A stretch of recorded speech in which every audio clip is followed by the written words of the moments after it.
হরে কৃষ্ণ। আজ 23শে ডিসেম্বর 2023 ও বাংলা 6 পৌষ শনিবার 1430 মক্ষদা একাদশী।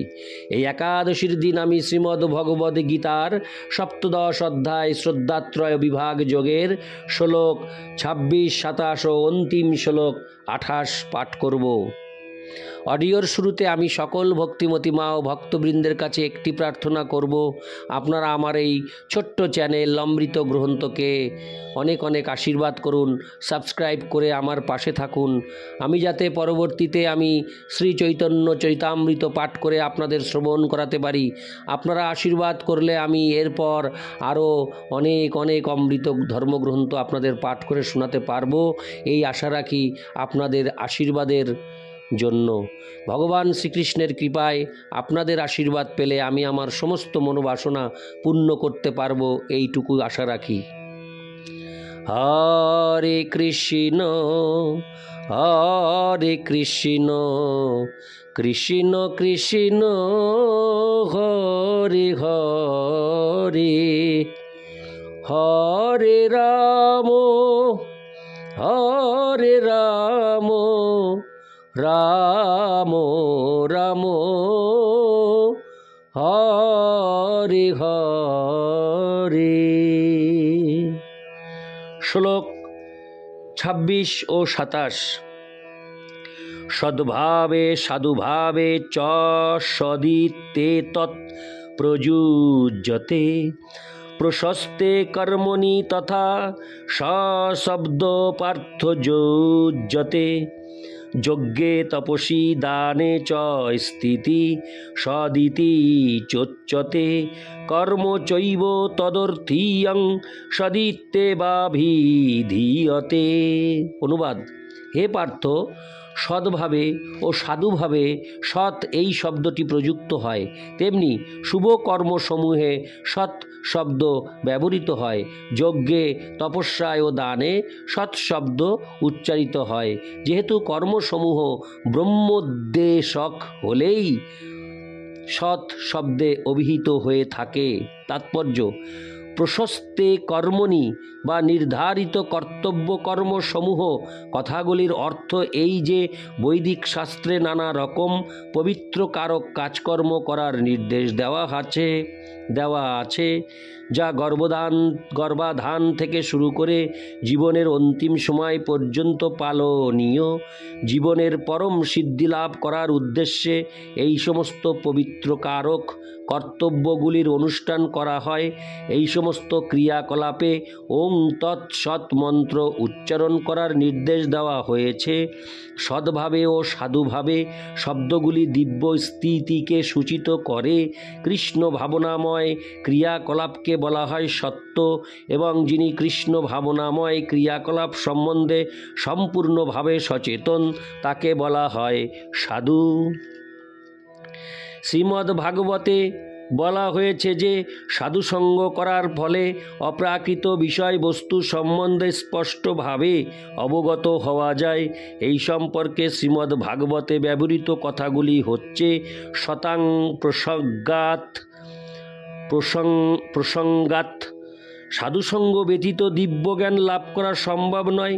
দীক্ষা বা উপবীত দান করার সময় ওং তৎসৎ শব্দগুলি উচ্চারণ করা হয়। তেমনি সব রকম যজ্ঞানুষ্ঠানের বিষয় হচ্ছেন পরম তত্ত্ব। ওং তৎসৎ তদর্থীয়ম শব্দটি আরও বোঝাচ্ছে পরম তত্ত্বের প্রতিনিধিত্ব করে এমন কোনো কিছুর প্রতি সেবা নিবেদন, যেমন ভোগ রন্ধন করা, মন্দিরের সেবায় সহায়তা করা বা ভগবানের মহিমা প্রচারের উদ্দেশ্যে সাধিত যে কোনো রকম ক্রিয়াকলাপ। সমস্ত কর্মকে পবিত্র ও সম্যকভাবে পরিপূর্ণ করে তোলার উদ্দেশ্যে ওং তৎসৎ শব্দগুলি বহুভাবে ব্যবহৃত হয়ে থাকে। ইতি শ্লোক 26 ও 27। অন্তিম শ্লোক 28। অশ্রদ্ধয়া হুতং দত্তং তপস্তপ্তং কৃতং চ যৎ অশোদিতুচ্যতে পার্থ ন চ তৎ প্রেত্য ন ইহ। অনুবাদ: হে পার্থ, অশ্রদ্ধা সহকারে অনুষ্ঠিত হোম, দান বা তপস্যা আদি ক্রিয়াসমূহকে অসৎ বলা হয়। সেই সমস্ত ক্রিয়া ইহলোকে ও পরলোকে ফলদায়ক হয় না। তাৎপর্য: পারমার্থিক উদ্দেশ্য রহিত সমস্ত ক্রিয়াকলাপ, যা যজ্ঞ হোক, দান হোক বা তপস্যা হোক, সবই নিরর্থক। তাই এই শ্লোকটিতে ঘোষণা করা হয়েছে যে সেই সমস্ত কর্ম জঘন্য, সব কিছুই কৃষ্ণ ভাবনায় ভাবিত হয়ে পরব্রহ্মের জন্য করা উচিত। এই বিশ্বাস না থাকলে এবং যথার্থ পথপ্রদর্শক না থাকলে কখনোই কোনো ফললাভ হবে না। সমস্ত বৈদিক শাস্ত্রে পরম তত্ত্বের প্রতি বিশ্বাসপরায়ণ হওয়ার উপদেশ দেওয়া হয়েছে।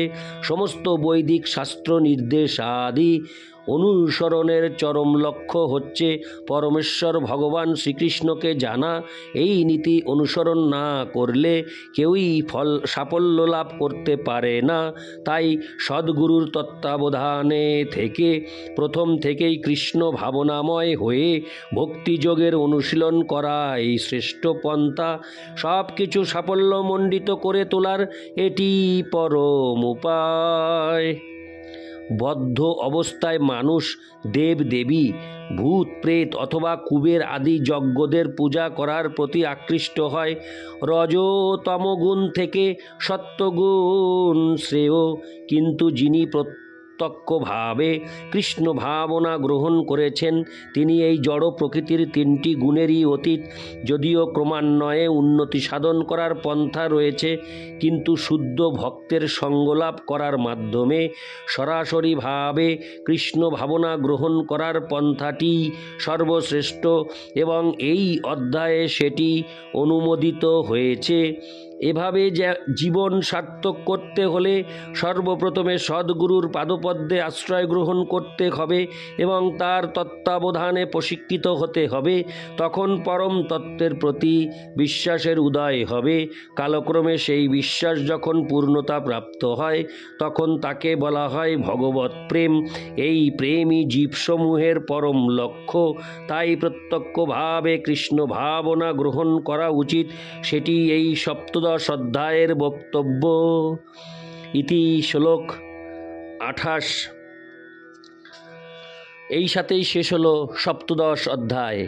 ইতি শ্রদ্ধা বা বিশ্বাসের স্তর বিন্যাস বিষয়ক শ্রদ্ধাত্রয় বিভাগ যোগ নামক শ্রীমদ্ ভগবদ গীতার সপ্তদশ অধ্যায়ের ভক্তিবেদান্ত তাৎপর্য সমাপ্ত। হরে কৃষ্ণ হরে কৃষ্ণ কৃষ্ণ কৃষ্ণ হরে হরে, হরে রাম হরে রাম, রাম রাম হরে হরে, হরে কৃষ্ণ হরে কৃষ্ণ কৃষ্ণ কৃষ্ণ হরে হরে, হরে রাম হরে রাম, রাম রাম হরে হরে, হরে কৃষ্ণ হরে কৃষ্ণ কৃষ্ণ কৃষ্ণ হরে হরে, হরে রাম হরে রাম, রাম রাম হরে হরে। হরে কৃষ্ণ।